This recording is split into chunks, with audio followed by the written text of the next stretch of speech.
어떤 ETF 한 종목으로 그대로 사도 별 생각 없이 가져가기 좋기 때문에 이제 이런 경우는 하루 10분만 정말 투자해도 막상 또 길게 봤을 때는 그 원칙 없이 투자해서 오히려 손실을 크게 보고 이런 분들보다 자산 배분으로 천천히 가는 경우가 더 빠르다는 걸 좀 느끼고 있어가지고 개인 투자자가 가치 투자를 하는 경우가 아무래도 좀 기준이 수치로 명확하기 때문에 좀 심적으로 편하지 않을까 뭐 이렇게 생각하고 있습니다. 네, 오늘 모신 분은 하루 10분 미국 주식 월급보다 더 번다 책의 저자시죠. 삭 이석근 저자님을 초대했습니다. 안녕하세요. 반갑습니다. 네, 이 삭이라는 거는 그러니까 온라인에서 이제 글을 많이 쓰시다 보니까 네네. 그때 사용하는 닉네임으로 맞습니다. 얘기하면 네. 되겠죠. 예. 삭이라 그래서 뭔가 되게 날카롭고 무서운 분인 줄 알았는데 예, 아주 그냥 인상도 편안하시고 네, 젊으신 분인데. 일단 지금 하고 계시는 일이 슈퍼컴퓨터 연구원 맞습니다. 개발 네. 프로그래머시라고. 네. 그러다 보니까 당연히 질문 안 할 수밖에 없는 게 네. 요즘 AI 프로그램이라든가 이 퀀트를 통한 투자가 지금 많이 하고 있잖아요. 맞습니다. 네. 예. 어때요? 지금 점점 뭐 요즘 제 주변에서도 보니까 퀀트 투자에 대한 붐이 좀 나고 있는 것 같은데. 제 주변에도 이제 퀀트 투자가 특히 국내에는 본격적으로 많이 붐이 일어나고 있는 것 같아요. 자동 매매 서비스도 이제 그렇죠. 런칭된 것도 있고, 이런 것들. 예. 그리고 또 많은 그 어떤 커뮤니티에서도 퀀트 커뮤니티가 많이 생겨나고 있고 그 안에서 정보도 많이 교류하고 있고 하는 것 같습니다. 그러니까 지금 뭐 그런 식으로도 또 그 직접 프로그램을 짜서 이렇게 거래도 하고 계시다라고 이제 아까 말씀을 하시던데. 네네 맞습니다. 지금 퀀트도 어떤 자동 매매 툴을 써서 하는 것도 있고 제가 직접 이제 프로그램을 짜가지고 매일매일 트레이딩 봇이 돌아가면서 자동 매매하는 그런 알고리즘 트레이딩도 하고 있습니다. 그러니까 이제 우리가 알고리즘 트레이딩 이거를 이제 퀀트라고 표현하는 거잖아요. 네네. 예. 근데 이 알고리즘 트레이딩 뭔가 AI에 의해서 무슨 이런 것들에 의해서 한다 그러니까 뭔가 탁 이런 좋은 느낌이 받는데 네. 이제까지는 참 이게 먹혀왔고 괜찮은데 네. 좀 요새 잘 안 먹힌다 이런 얘기를 하셨죠? 제가 보니까 이제 퀀트에서 뭐 어떤 사람들은 뭐 어셈블이 일어난다는 어떤 용어들을 쓰시는데 쉽게 말해서 많은 사람들이 같은 전략을 사용하고 이런 현상들이 생기니까 결국 주식도 결국 사고 파는 사람들이 그렇죠. 모여서 이제 수익도 나고 하는 건데 이제 그런 부분에서 이제 퀀트도 전략들이 예전에 잘 되던 게 안 되는 경우도 생기고 그래서 저 같은 경우는 지금 퀀트랑 알고리즘 트레이딩을 좀 구분해서 말씀드리는 게 이제 퀀트 같은 경우는 기본적으로 재무제표 기반으로 많이 하는데 제가 이제 말씀드린 알고리즘 트레이딩 같은 경우는 거의 차트에 있는 캔들 데이터 정도 수준에서만 단기적으로 매매하는 그런 부분을 이렇게 따로 하고 있습니다. 네. 그러니까 요즘 우리 보면은 시장을 보면은 이상하게 예전에 없던 일들이 많이 벌어져요. 막 맞아요. 급격하게 예. 뭐 그래프가 뭐 정말 무섭게 꺾인다든가 엄청나게 매도가 나온다든가 예. 뭐 매수도 마찬가지고 예. 이러한 것들 전에 우리 그 헤지펀드 펀드 매니저 불렀을 때 그 초대해서 얘기 들을 때 들은 얘기가 미국도 그러한 그 알고리즘 트레이딩이라든가 뭐 퀀트라든가 이러저런 것들에 의해서 뭐라 그럴까요? 사람이 하던 이제까지의 패턴하고는 다르게 아주 급격하게 거칠어지고 있다 이런 얘기 한 적이 있었거든요. 몇 년 전에 한 2년 전에. 이게 결국 그런 것으로 봐야 되겠죠. 미국 같은 경우는 제가 알기로 프로그램 매매 비중이 굉장히 높다고 알고 있고 이제는 국내도 슬슬 올라가는 단계가 아닌가 싶어요. 그래서 이제 예전에 국내 시장만 해도 예전에는 잘 없던 일들이 좀 이제 일어나고 있고 또 코로나 이후로는 급격하게 또 돈이 많이 풀렸지 않습니까? 그래서 또 그런 영향도 무시 못하게 시장에 영향을 주고 있는 것 같습니다. 자, 어쨌든 2016년부터 이제 투자를 시작하셔가지고 지금까지 연평균 20%의 수익을 계속 올리고 계시는데 일단 미국 주식에 투자하게 된 일찍 투자를 하신 것 같은데 이유가 좀 있을까요? 사실 제가 미국 주식에 관련된 책을 냈지만 미국 주식을 시작한 기간이 오히려 훨씬 짧습니다. 제가 국내 주식으로 먼저 시작을 했고요. 오히려 미국 주식은 2020년에 시작을 했고 코로나 맞고 국내 주식만으로는 수비력이 낮겠다 이런 판단을 해서 이제 환율에 대한 어떤 방어를 하기 위해서라도 나는 미국 주식을 해야겠다 해서 그 과정을 쭉 공부하면서 담아서 이번에 어떻게 보면 책을 내게 된 거거든요. 그래서 2016년부터 2020년까지는 국내 주식을 위주로 했습니다. 근데 요즘 한국 시장도 어렵지만 미국 시장 참 어렵잖아요. 나스닥 뭐 기술주들 폭락하는 거 보면 아주 무서운데 지금 어떻습니까? 미국 주식 버블이 좀 차 있는 거 아니냐 이런 얘기도 좀 있고 아직은 요건 조정 끝나면 다시 상승할 것이다. 뭐 이런 얘기도 있고 개인적으로 어떻게 보세요? 개인적으로 저는 그 개인 투자자 입장에서는 항상 버블일 수도 있다고 생각하고 준비하는 게 낫다고 생각을 해서 저는 특히 뭐 시장 전체의 뭐 PBR이라든지 PER 같은 수치들이 굉장히 고평가로 미국 주식에서 나와 있기 때문에 이 버블일 수 있겠다라는 좀 주의를 하고 투자하는 게 좋다라고 생각하는 편입니다. 근데 네. 지금 미국 주식에 투자할 때 아무래도 정보가 부족하다 보니까 네. 우리가 이제 뭐 애플이 됐든 마이크로소프트가 됐든 테슬라가 됐든 네. 이렇게 좀 많이 알려진 기업들 중심으로 사는 경우가 많잖아요. 맞습니다. 네. 근데 그게 오히려 더 올바른 투자법이라고 생각하시는 분들도 있고 추가적으로 어떻게 좀 더 정보를 많이 알아서 좀 더 그 좋은 주식을 찾아야 되는 거 아니야? 그런 면에서는 좀 우리가 여러 가지 시간의 제약도 있고 좀 불편하고 네. 그러니까 한국 주식이 더 나은 거 아니야? 이렇게 보시는 분도 있거든요. 저는 이제 미국 주식이라고 해도 특히 대장주들 뭐 애플이나 마이크로소프트나 구글 같은 주식들은 사실은 저희가 일상에서도 친숙하게 접할 수 있는 기업이기 때문에 그런 우리가 아는 기업에 투자한다는 관점에서는 국내나 미국이나 사실 큰 차이가 없다 이렇게 생각하는 편이고요.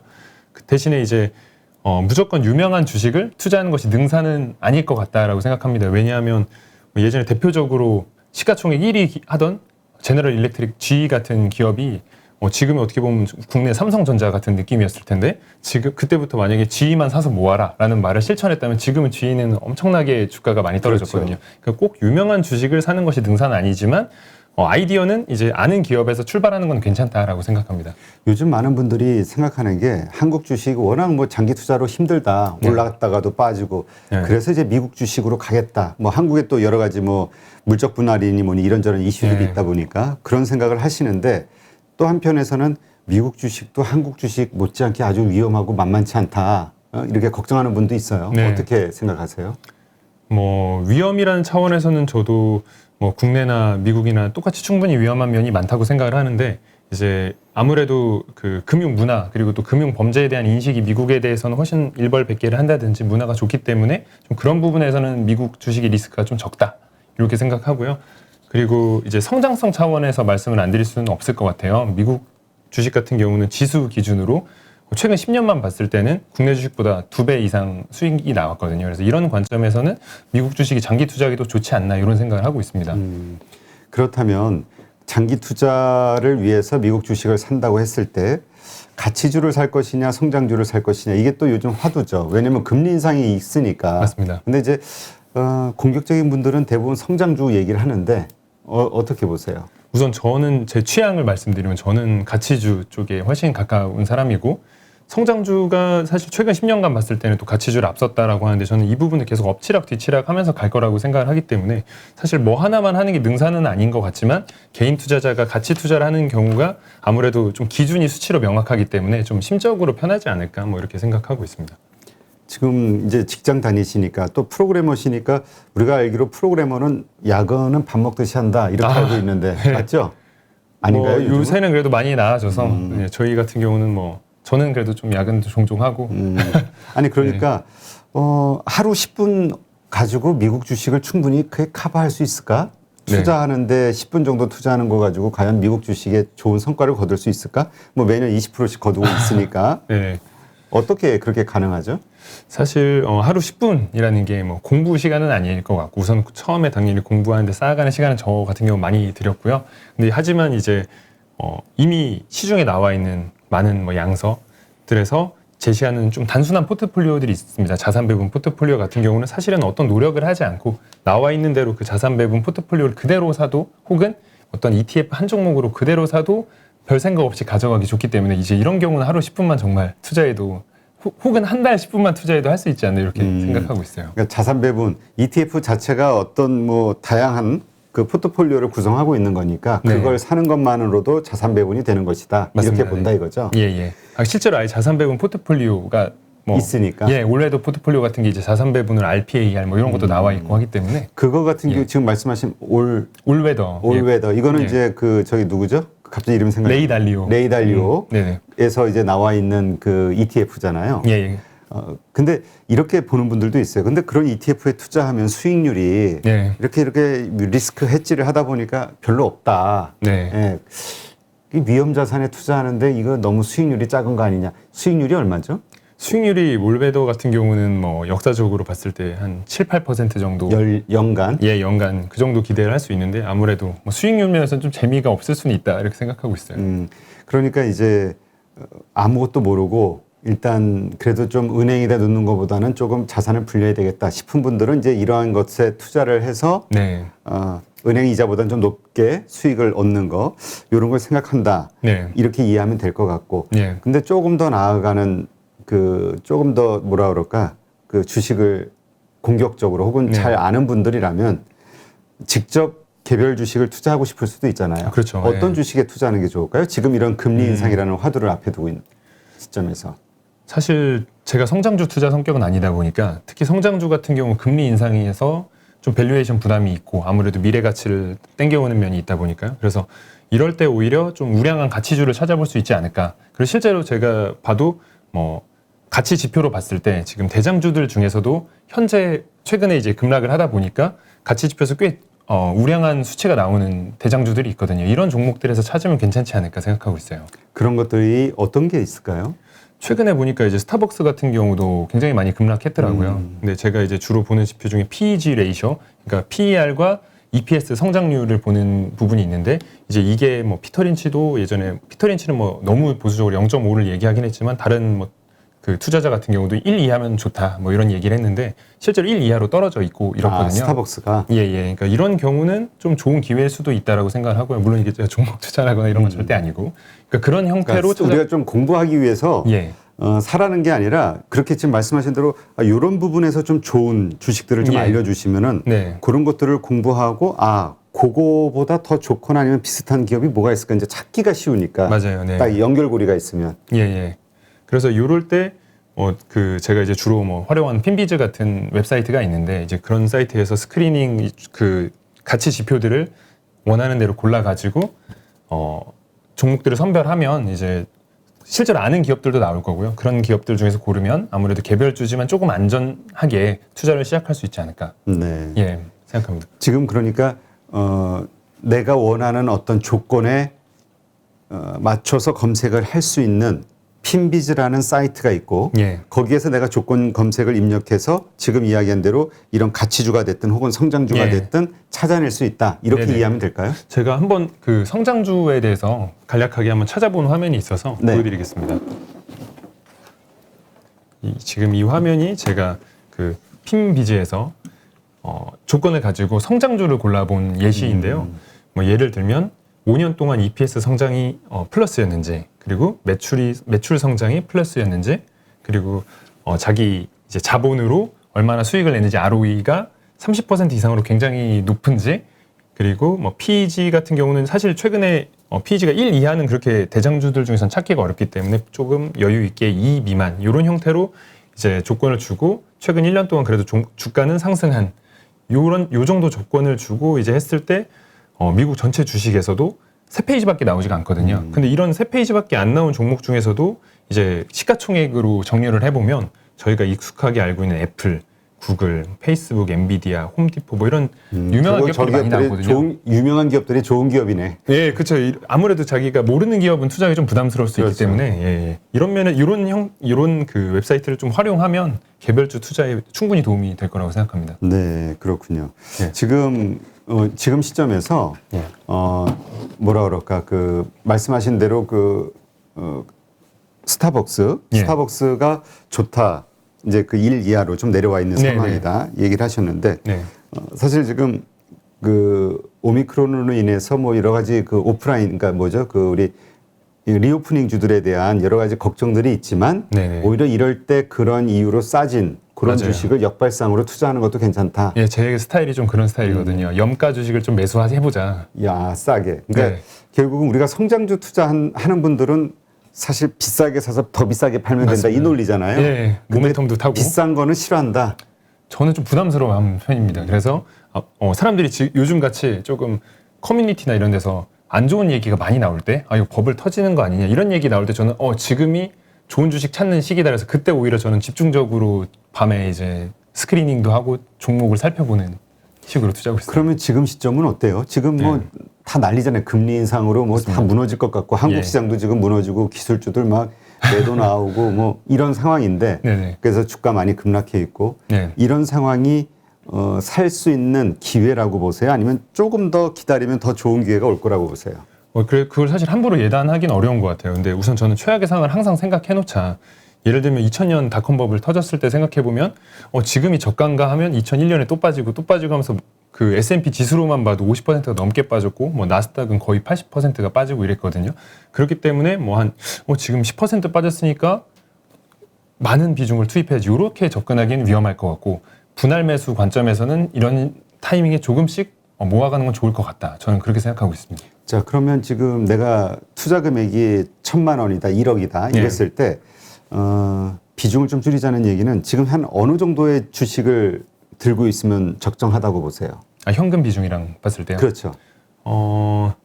지금은 저 같은 경우는 그래도 좀 많이 들고 있어도 한 60-70%? 그리고 최소한 현금 비중 한 30%는 좀 남겨놔야 되지 않나 생각하고 있습니다. 그러니까 현재 어쨌든 60-70%의 비중을 들고 있다는 얘기는 시장을 그렇게 완전 비관적으로 보진 않는다 이렇게 이해해도 되지 않을까요? 지금 저는 좀 그렇게 보고 있는 편이고 그리고 아무래도 전 자산 배분을 많이 하는 편이다 보니까 아무래도 채권 같은 좀 안전 자산도 많이 비중을 가지고 있어서 그래서 그런 면에서 60-70%라고 말씀드렸고 현금이 한 30% 정도 되는 것 같습니다. 그럼 지금 포트폴리오가 어떻게 구성이 돼 있어요?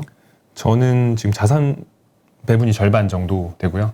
지금 트레이딩 쪽은 좀 제외하고 말씀드리는 거 투자만 말씀드리면 자산 배분이 절반 정도 되고 그리고 나머지 절반은 이제 뭐 배당주, 가치주 그리고 ETF들로 좀 섞여서 구성되어 있습니다. 그럼 채권은 몇 프로 들고 있는 거예요? 자산 배분이 이제 50%에선 채권 비중이 그러니까 85%. 그러니까 이렇게 좀 정리를 해야 되겠네요. 자, 계좌가 두 개가 있어요. 그렇죠? 우리 그 계좌가 두 개가 있고 그 가운데 하나는 이제 트레이딩용이니까 이건 좀 나중에 따로 얘기하고 하나는 투자용인데 그 안에 계좌에 들어있는 전체 금액의 절반은 자산 배분이 돼 있고 맞습니다. 그러니까 자산 배분이 돼 있다는 거는 채권과 뭐 여러 가지 뭐 배당주와 금과 여러 가지 형태로 50%는 이렇게 나뉘어져 있고 그 다음에 또 투자 개별 주식을 들고 가는 게 한 50% 들고 있다. 이렇게 이해하면 되겠네요. 네네. 그러니까 사실 그렇게 보면 50%의 채권이 대략 한 50% 정도 되니까 전체에서는 한 25% 정도가 채권이고 나머지 75%는 주식이라고 보시면 될 것 같아요.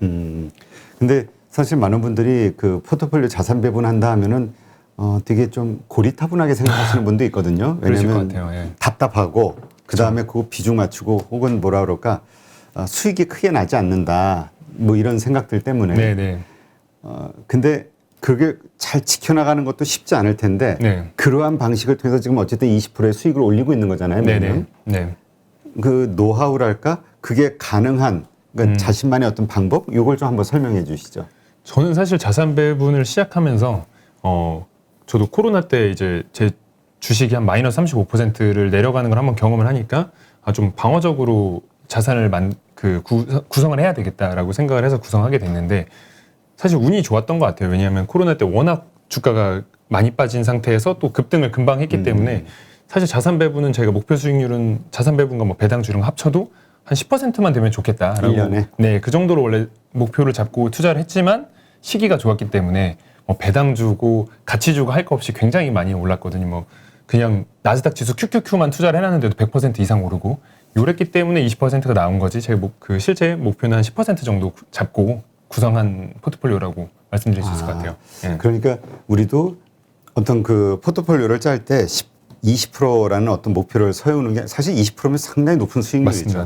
10% 정도의 수익률을 목표로 해놓으면 근데 이제 그거보다 더 오를 수 있다. 근데 아마 때에 따라서는 더 안 오르는 시기도 있겠죠. 아무래도 자산 배분이 말씀해 주신 것처럼 좀 고리타분하고 재미없는 투자일 수도 있는데 오히려 저는 최근 장에서 이 부분에 확실히 강점이 있구나를 느끼는 게 이제 하락을 어떻게 보면 체감을 좀 덜하게 되는 면이 있어요. 그래서 그런 면에서는 확실히 이 장점이 심리적으로 개인 투자자에게 장점이 있다 생각하고 있어요. 요즘 이렇게 장이 무섭게 빠지니까 삼성전자의 위대함을 느낀다 이런 얘기가 나오잖아요. 이런 장에서 빠져도 결국 이 정도밖에 다른 거에 비하면. 맞습니다. 그러니까 그런 식으로 일단은 재산을 지키면서 근데 이제 보통 우리가 그런 지키는 투자 전략 그걸 사용할 경우에는 내가 돈이 많을 경우에나 그렇게 하는 거 아니야? 맞아요. 하는데 우리 월급장이시니까 아, 네. 그 나오는 월급하고 계속 이제 적립식으로 분산 투자하실 거 아니에요? 맞습니다. 네. 그런데도 그게 효과적인가요? 그러니까 주변에서도 다들 비슷한 얘기를 하세요. 너 어떻게 투자하냐? 나 자산 배분 위주로 한다 그러면 아니 월급도 얼마 안 되는데 우리가 그걸 해서 돈 언제 버냐라고 하는데 막상 또 길게 봤을 때는 그 원칙 없이 투자해서 오히려 손실을 크게 보고 이런 분들보다 자산 배분으로 천천히 가는 경우가 더 빠르다는 걸 좀 느끼고 있어가지고 뭐 이런 면에서 오히려 직장인 투자자에게 돈이 없어도 안전하게 굴리게 또 투자에 공부할 시간을 많이 들이기가 어렵지 않습니까 직장인들이. 그래서 그런 면에서 또 현실적이지 않나 생각합니다. 그러니까 지금 말씀하신 요 투자는 뭐 고액 자산가도 물론 그렇겠지만 네. 그렇지 않다 하더라도 직장인들에게 좀 적합한 네. 투자다. 네. 이렇게 이해를 하면 되겠네요. 네네. 네.